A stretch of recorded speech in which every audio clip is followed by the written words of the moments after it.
In the game set in 1991, we are struggling to survive in Norway after a long-lasting nuclear war.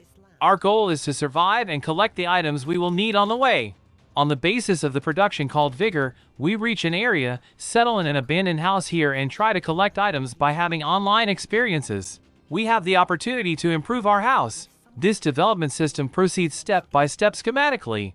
We also have the ability to produce from the pieces we collect, but we see the parts of the game that we will call the real action in online areas.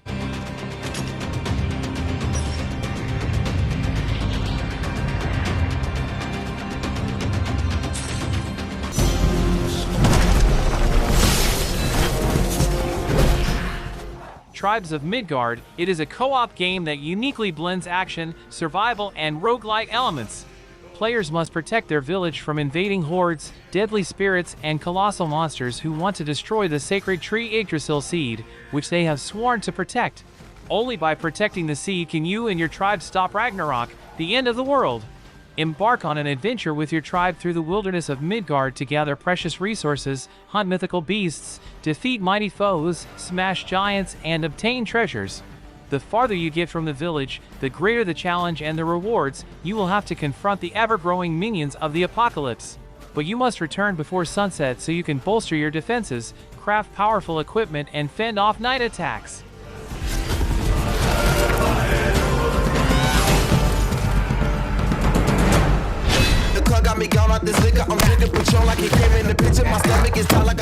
Rust is a fantastic game that's all about brutal, hardcore survival skills.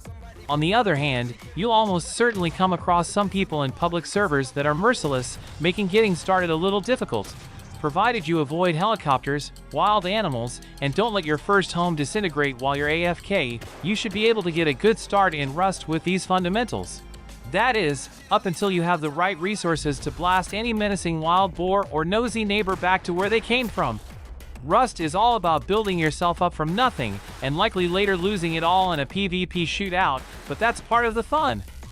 Simply put, Rust is brutal. If you make a mistake, the title is often incredibly unforgiving, and that's exactly why people like it.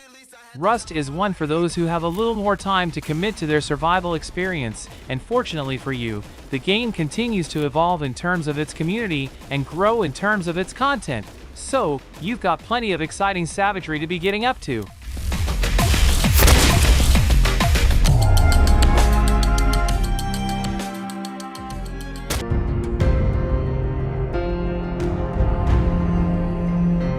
At first glance, Ark Survival Evolved appears to be a mad scientist's wet dream in terms of concept.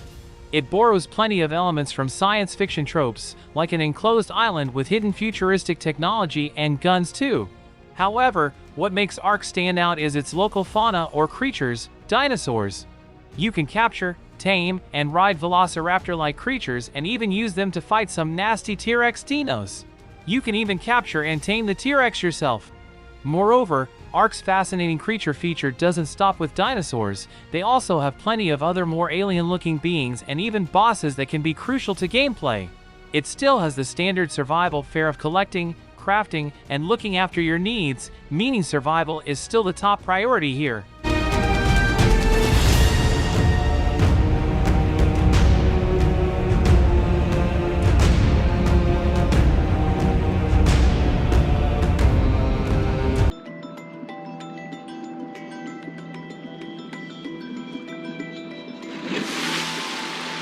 Below Zero is an underwater adventure game set on an alien ocean planet. This new chapter in the Subnautica universe was developed by Unknown Worlds. Dive into a brand new adventure in the freezing temperatures of the polar region of planet 4546b. Try to find out what happened to your sister using your own intelligence, except for a few useful tools. Altera hastily left here after an unexplained accident. Research facilities in the area were abandoned. What happened to the scientists who live and work here? The diaries, items, and data banks scattered all over the wreck shed light on the unknown aspects of the event. Using the limited resources you have, you must improvise and find a way to survive on your own.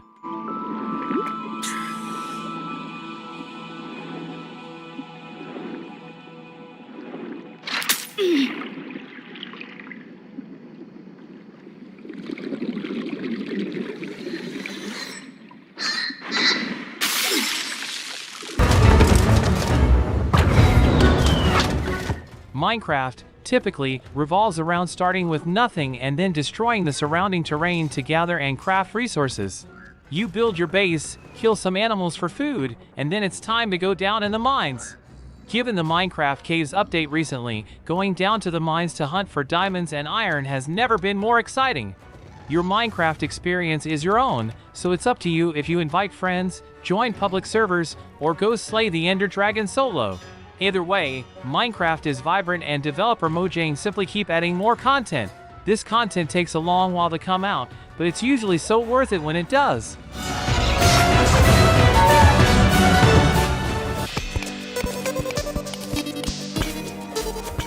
Think Minecraft, but as a 2D side-scrolling title with even more quality of life elements. That's Terraria. Admittedly, Minecraft has caught up in the quality department, but Terraria did it first and deserves to be recognized for doing so. Terraria also doesn't dry up as you plunge more hours into it. If anything, things get all the more wild, and it's a title that can be incredibly hard to put down.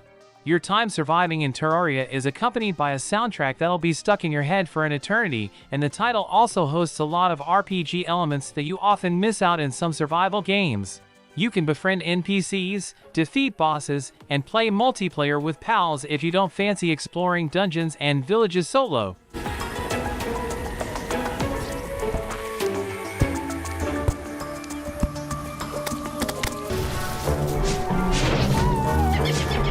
If you like the idea of delving into the survival horror experience, but don't fancy being chased down by wailing cannibals like in the forest, Don't Starve is for you. This beautifully illustrated title, that is eerily reminiscent of Tim Burton's style, takes the form of a 2D top-down world that is packed with danger. As a survival game, the most important aspect of Don't Starve is surviving.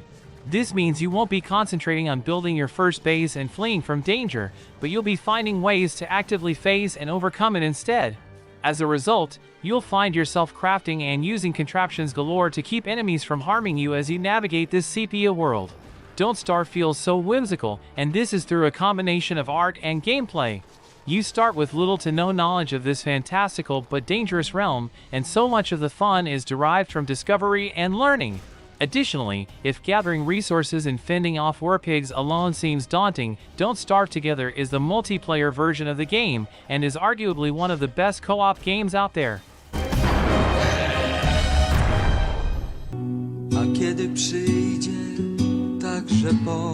One doesn't need to look far into fiction in order to find survival game inspirations. Our very own dark history of warfare has often given birth to real-life survival situations. This War of Mine explores that dark notion in human history. The game takes place in a modern fictional war-torn Eastern European city where a group of civilians gets trapped during an ongoing siege. You must then manage their food, health, mental well-being, and resources so they can outlast the raging war. In short, it's a more depressing version of The Sims where instead of made-up problems, the civilians in this War of Mine might actually die of real-life ordeals and aftermaths of war. This is one of the few survival games out there which fully captures the emotional and mental taxes of actual survival. Take it as a lesson in human suffering 101 and get ready to receive more psychological scars.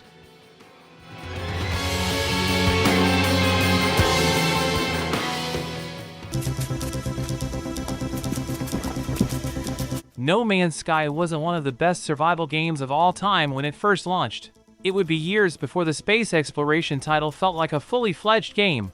Now, if you waited before playing or have yet to dabble with No Man's Sky, now is a better time than ever. No Man's Sky is the ultimate survival game for those who like to explore the vast expanse of space, upgrade their ships, and befriend aliens. It's entirely up to you if you wish to follow the main story of No Man's Sky, which is a hell of a lot more developed now than it used to be. However, at some point, you're free to go off roaming space all by yourself. There's a myriad of beautiful planets to explore and creatures to tame or fight, and surprises in No Man's Sky are just one flight away. For galaxy jumping and an entire universe at your fingertips, get yourself kitted out in No Man's Sky.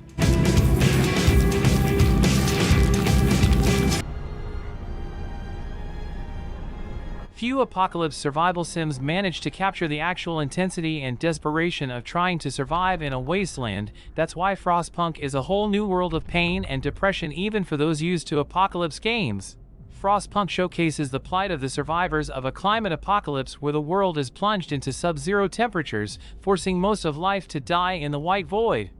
You lead a community of survivors as they try to scavenge, rebuild, and sacrifice their way into preservation.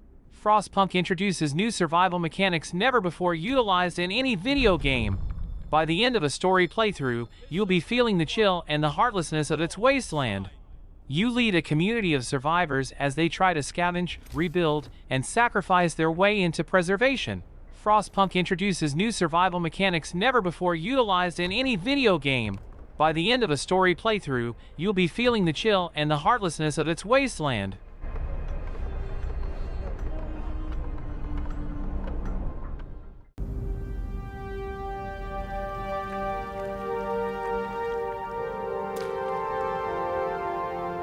In the forest, you're a lone plane crash survivor who finds themselves on an island inhabited by some very hungry cannibalistic tribes, and later, mutants. While fending off hordes and trying to survive, you're also tasked with finding your lost son, Timmy. This means delving into a lot of treacherous caves and regularly putting yourself into terrifying and risky environments. The forest intertwines survival with horror and has a rather neat, optional narrative to embark on too. Like a lot of the survival games on this list, the forest truly shines when played alongside friends. Friends are also great for dealing with cannibals and mutants so that you don't have to, if you're able to convince them to take on the task.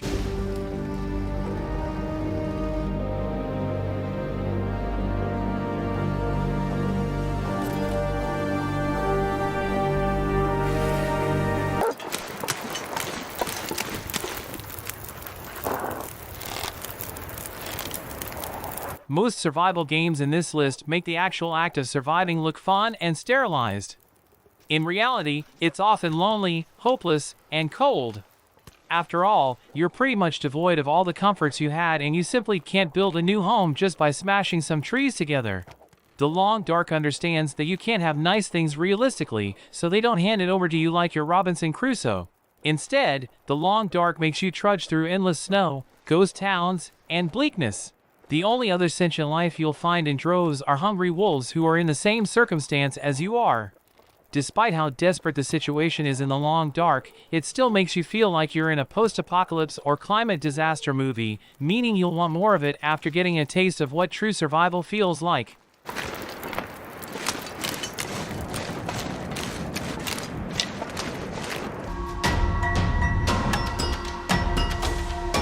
Stranded Deep is an open-world survival game that starts with the player being stranded on an island in the middle of the Pacific Ocean.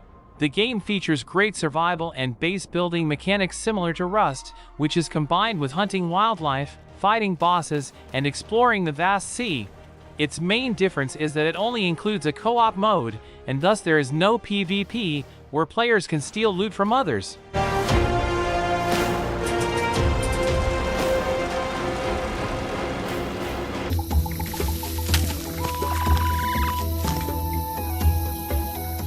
Green Hell is a survival game where the player has to survive the harsh environment of the Amazonian rainforests. Green Hell focuses on PvE survival mechanics where the player, alone or in collaboration with others, tries to survive against the local wildlife and any potential diseases. With great base building, survival, and co-op mechanics, it is a great game to try. Lastly, the PvE is challenging enough to deal with that it makes up for the lack of PvP.